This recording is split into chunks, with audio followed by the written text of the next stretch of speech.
क्यों चौंक गए ना? ये क्या हुआ? ये है डीपफेक का कमाल। ये जितना एंटरटेनिंग है उतना ही खतरनाक है। आइए इस वीडियो में डिटेल्स जानते हैं डीपफेक के बारे में। चलिए, मेरा नाम है रवि और आप देख रहे हैं द व्हाट फैक्टर चैनल। तो हमारा फर्स्ट केस है south China morning post company 200 crore fraud. तो चलिए इसके डिटेल जानते हैं। हांगकांग पुलिस के अनुसार एक मल्टीनेशनल फर्म के फाइनेंस स्टाफ को वीडियो कॉन्फ्रेंसिंग कॉल में कंपनी के चीफ फाइनेंस ऑफिसर के रूप में पेश करने के लिए डीफेक टेक्नोलॉजी का उपयोग करके फ्रॉडर्स को $25 मिलियन का पेमेंट करने के लिए धोखा दिया गया था। हांगकांग पुलिस ने एक ब्रीफिंग में कहा था कि इस स्कैम में एम्प्लॉय को एक वीडियो कॉल में पार्ट लेने के लिए कहा गया। उसने सोचा कि स्टाफ मेंबर थे, लेकिन सभी डीफेक क्रिएशन सीनियर सुपरिटेंडेंट बैरन चान सुचिंग ने शहर के पब्लिक ब्रॉडकास्टर RTHK को बताया है कि कई लोगों को वीडियो कॉन्फ्रेंस में यह पता चला कि हर कोई नकली। चान ने कहा कि कंपनी के यूके बेस्ड फाइनेंशियल ऑफिसर की ओर से कथित तौर पर एक संदेश मिला। स्टार्टिंग में स्टाफ को डाउट था कि यह एक फिशिंग ईमेल है, क्योंकि यह सीक्रेट ट्रांजैक्शन की बात करता था। हालांकि स्टाफ ने वीडियो कॉल के आने के बाद अपने अर्ली डाउट्स को अलग कर दिया, क्योंकि उपस्थित अन्य लोगों की शक्ल और आवाज बिल्कुल उन कोवर्कर की तरह थी जिन्हें वह पहचानता था। पुलिस अधिकारी ने यह विश्वास करते हुए कॉल पर मौजूद अन्य सभी वास्तविक थे। स्टाफ ने कुल 200 मिलियन हांगकांग डॉलर लगभग $25.6 मिलियन भेजने पर सहमत हो गया और इसी तरह डीफेक का इस्तेमाल करके स्कैमर स्कैम कर रहे हैं। हमारा दूसरा केस है Rashmika Mandanna deepfake video. Social media पर यह वीडियो अपलोड होने के बाद दिल्ली पुलिस के स्पेशल सेल ने 10 नवंबर को मामले को अपने हाथों में लिया था। ओरिजिनल वीडियो एक अन्य महिला का था जिसे काले रंग की ड्रेस में लिफ्ट में एंटर करते हुए देखा गया था। आरोपी ने कथित तौर पर वीडियो में मंदाना के चेहरे को मॉर्फ करने के लिए AI का इस्तेमाल किया था। तो चलिए बताते हैं कि आखिर है क्या ये डीपफेक। डीफेक एक प्रकार की AI टेक्नोलॉजी को दर्शाता है जो कि फेक वीडियो और फोटो बना सकता है, जो कि बिल्कुल असली लगता है। यह आर्टिफिशियल इंटेलिजेंस का उपयोग करके चेहरे की अदला बदली करने या किसी वीडियो में किसी व्यक्ति द्वारा कही या की गई बातों को बदलने के लिए करता है। ऐसा लगता है कि उन्होंने कुछ किया है जो उन्होंने किया ही नहीं। अब हम ये समझने की कोशिश करते हैं कि डीपफेक काम कैसे करता है। डीपफेक डीप लर्निंग टेक्नोलॉजी का यूज करके बनाया जाता है। डीप लर्निंग एक प्रकार का मशीन लर्निंग है जो डेटा से सीखने के लिए आर्टिफिशियल न्यूरल नेटवर्क का यूज करती है। डीपफेक को काम करने के लिए न्यूरल नेटवर्क्स को किसी पर्सन के फेशियल इमेज और वीडियो के बड़े डेटाबेस पर ट्रेन किया जाता है। यह न्यूरल नेटवर्क्स को पर्सन के फेस की यूनिक फीचर जैसे उनके चेहरे का हाव भाव, रिंकल्स जानने की अनुमति देता है। एक बार न्यूरल नेटवर्क ट्रेंड हो जाने के बाद उनका उपयोग व्यक्ति चेहरे के नई इमेज और वीडियो बनाने के लिए किया जा सकता है। तो चलिए बताते हैं कि आखिर लोग डीफेक कैसे बनाते हैं। आज लगभग कोई भी डीफेक बनाने के लिए वीडियो, ऑडियो और इमेज में हेराफेरी कर सकता है। उन्हें बनाने के लिए आपको किसी प्रोग्रामिंग या कोडिंग स्किल की आवश्यकता नहीं है। आप ऑनलाइन डीफेक एप्लीकेशन या फ्री AI इमेज जनरेटर का उपयोग करके 1 मिनट से कम के समय में भी डीफेक बना सकते हैं। हालांकि स्क्रैच से डीफेक बनाना पूरी तरह से आसान है। एक मॉडल का उपयोग करने और एक मॉडल को ट्रेन करने के बीच बड़ा अंतर होता है। GAN generative adversarial network model को बहुत सारे ट्रेनिंग डाटा की आवश्यकता होती है और उन्हें बनाने के लिए इस डेटा को इकट्ठा करना कोई आसान काम नहीं है। इसका मतलब है कि अभी भी कम से कम इसे बनाना तो आसान नहीं है। आइए अब हम आपको ये बताते हैं कि डीपफेक से क्या क्या खतरे हो सकते हैं। डीपफेक का उपयोग हमारे जीवन में तो नहीं है, लेकिन लोग सोशल मीडिया पर इसका यूज करके बहुत ही डेंजरस सिचुएशन पैदा कर रहे हैं। इसमें हमारा पहला पॉइंट है डिफेमेशन।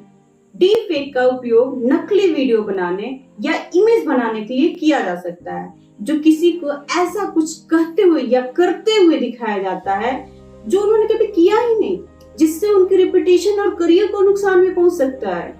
या ऐसा डीपफेक वीडियोस है जिससे पब्लिक फिगर, पॉलिटिशियनों और यहाँ तक कि सेलिब्रिटीज के लिए भी बहुत ही हानिकारक हो सकता है। एग्जाम्पल के लिए एक पॉलिटिशियन के डीप फेक का उपयोग उन्हें एक कंट्रोवर्शियल पॉलिसी का सपोर्ट करने या इलीगल एक्टिविटीज में इन्वॉल्व करने के लिए किया जा सकता है, जिससे उनकी पब्लिक इमेज पर काफी प्रभाव पड़ता है और संभावित रूप से उनकी पब्लिक या पॉलिटिकल एस्पिरेशन में भी प्रॉब्लम खड़ी हो सकती है।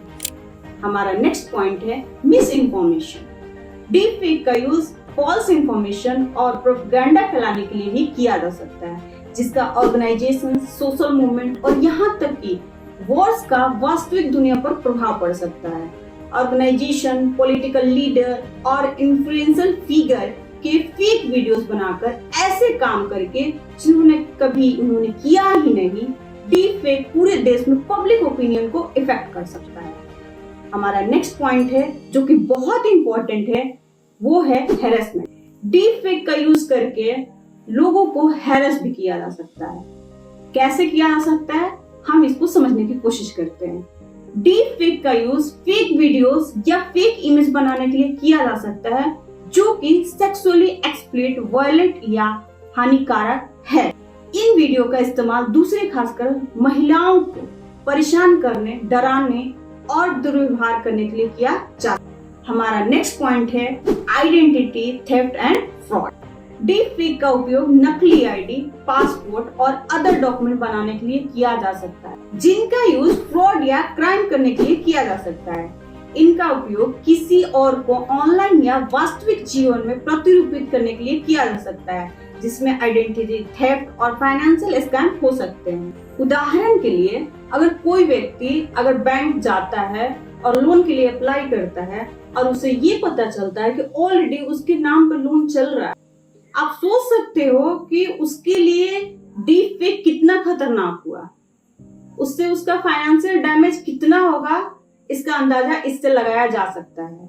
सेम उसी तरह अगर सपोज आप बैंक अकाउंट खुलवाने जाते हो बैंक में और वहां आपको बताया जाता है कि ऑलरेडी आपका बैंक अकाउंट खुला हुआ है, जिसका उपयोग ऑलरेडी कोई उसका कर रहा है और ट्रांजैक्शन कर रहा है। अब आप सोच सकते हो कि उसके लिए कितना ही डेंजरस वाला सिचुएशन आ सकता है कि मेरे नाम पे कोई और बैंक अकाउंट चला रहा है और हमें पता तक नहीं। हमारा लास्ट पॉइंट है undermining trust. Deep fake media, government और लीगल सिस्टम जैसे इंस्टीट्यूशन में जनता के लिए विश्वास को खत्म करने का काम कर सकता है। नकली वीडियो बनाकर जो इंस्टीट्यूशन को कुछ गलत करते हुए दिखाते हैं, डीप फेक लोगों को उनके द्वारा देखी और सुनी गई हर चीज पर संदेह कर सकते हैं, संभावित रूप से समाज को ये अस्थिर कर सकते हैं। आपने डीप फेक के खतरे को तो जान लिया, अब जानते हैं कि आखिर डीप फेक को कैसे स्पॉट किया जा सकता है। आप कैसे पहचानेंगे कि वो डीप फेक वीडियो या डीप फेक इमेज या डीप फेक ऑडियो है।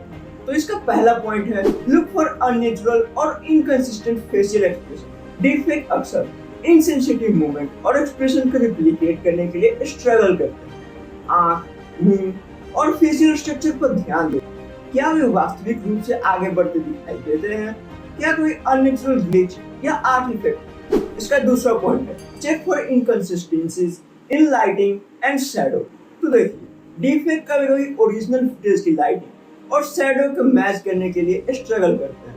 उन्हें रियाज की तलाश करें जहां लाइट अचानक से बदलता प्रतीत होता है, जहां शैडो बहुत तेज या बहुत नरम दिखाई देता है। तो इसका तीसरा पॉइंट है listen for audio and lip synchronising discrepancy.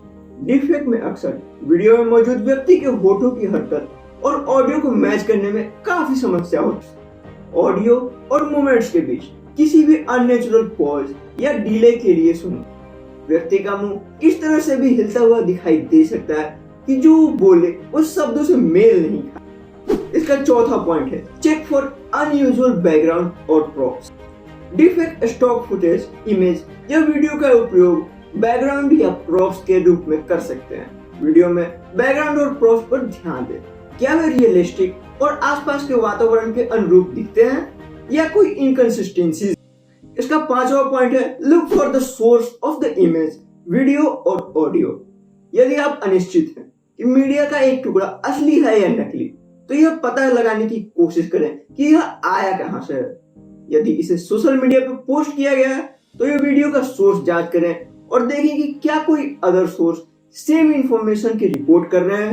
तो चलिए हम इसके कंक्लूजन की ओर बढ़ते हैं। आपने तो जान लिया कि डीपफेक क्या होता है, इसके क्या खतरे हैं और इसको स्पॉट कैसे करना है। लेकिन हमें अगर डीपफेक से बचना है तो सिर्फ हमें ही नहीं, हम सभी को अवेयर होना पड़ेगा और हमें उतनी ही इंफॉर्मेशन सोशल मीडिया पर शेयर करनी है जिससे कि हमें कोई खतरा ना हो और हमारे इंफॉर्मेशन का कोई मिसयूज ना कर सके। तो कैसा लगा आपको वीडियो, हमें कमेंट करके जरूर बताइएगा। तो चलिए फिर मिलते हैं किसी और नए ऐसे ही इंफॉर्मेटिव वीडियोस में। तब तक के लिए जय हिंद।